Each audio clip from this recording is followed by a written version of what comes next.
अधिक मास की जो गणना है वो बड़ी वैज्ञानिक है।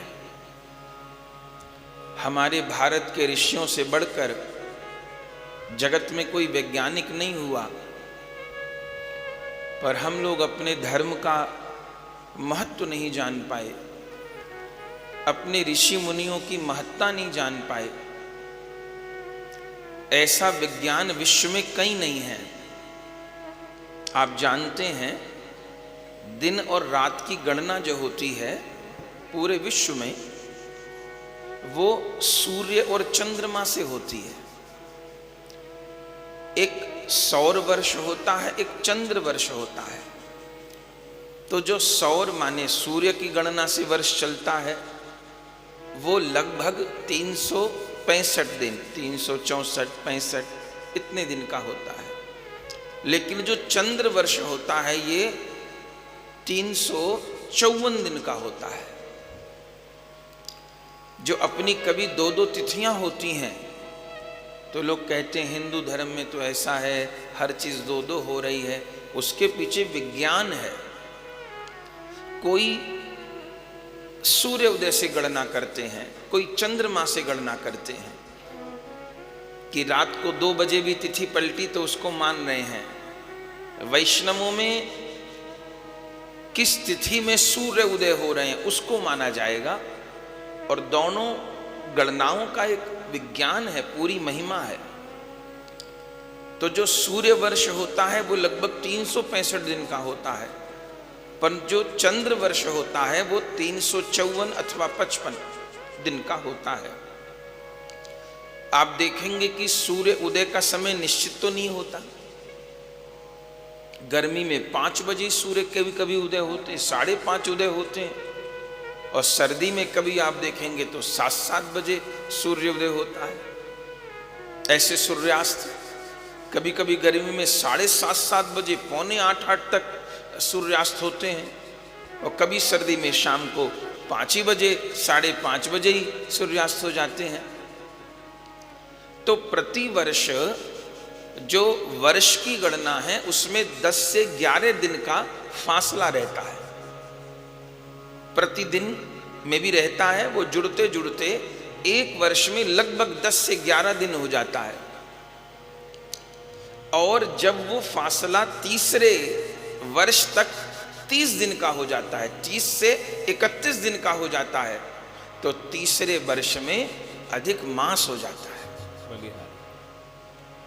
ये विज्ञान भारत का, इसे कोई नहीं जान पाया, ताकि सारी तिथियां ना गड़बड़ा जाएं। ये हमारे ऋषियों का विज्ञान था। प्रतिदिन 24 घंटा हम कहते हैं, दिन रात को 24 घंटे होते नहीं हैं, कभी 25 होते हैं, कभी 23 होते हैं। अपने यहां एक एक घटिका का गणना का विधान है, एक एक घटिका का। हर वर्ष लगभग 10 से 11 दिन का फासला चंद्र वर्ष और सूर्य वर्ष में रहता है। वो तीसरे वर्ष में जब आके 30-31 दिन हो जाते हैं, तो जिस महीने में पहुंच करके वो 30-31 दिन हो जाते हैं, वही महीना अधिक हो जाता है। ये तो टेक्निकल वर्णन हो गया अधिक मास का। पौराणिक वर्णन क्या है कि ये भगवान ने किया क्यों, कि इस अधिक मास को स्वयं श्री हरि अपने भक्त के लिए प्रकट किए। प्रहलाद जी के पिता हिरण्याकश्यप ने ब्रह्मा जी से क्या क्या वरदान नहीं मांग लिया। न जल में मरूं, न थल में मरूं, न मनुष्य से मरूं, न पशु से मरूं, न दिन में मरूं, न रात में मरूं, न अस्त्र से मरूं, न शस्त्र से, जाने क्या क्या मांग लिया। और मांगते मांगते यहां तक मांग लिया कि ब्रह्मा के बनाए 12 महीनों में न मरूं, और ब्रह्मा जी के बनाए किसी प्राणी से न मरूं।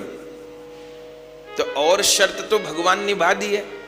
न दिन में मारे, न रात में मारे संध्या में, न जल में मारे, न थल में मारे जंघा पे, न शस्त्र से मारे, न अस्त्र से तीक्ष्ण नखों से, न नर रूप में मारे, न पशु रूप नरसिंह बन गए। लेकिन अब 13वां महीना कहां से आए? हिरण्याकश्यप ने यह भी कहा कि मैं वर मांगते हुए कि मैं 12 महीनों में न मरूं। भगवान ने कहा कोई बात नहीं, अब अपने भक्त के लिए भले मुझे सृष्टि के नियम आगे पीछे कर देने पड़े, लेकिन मैं करूंगा।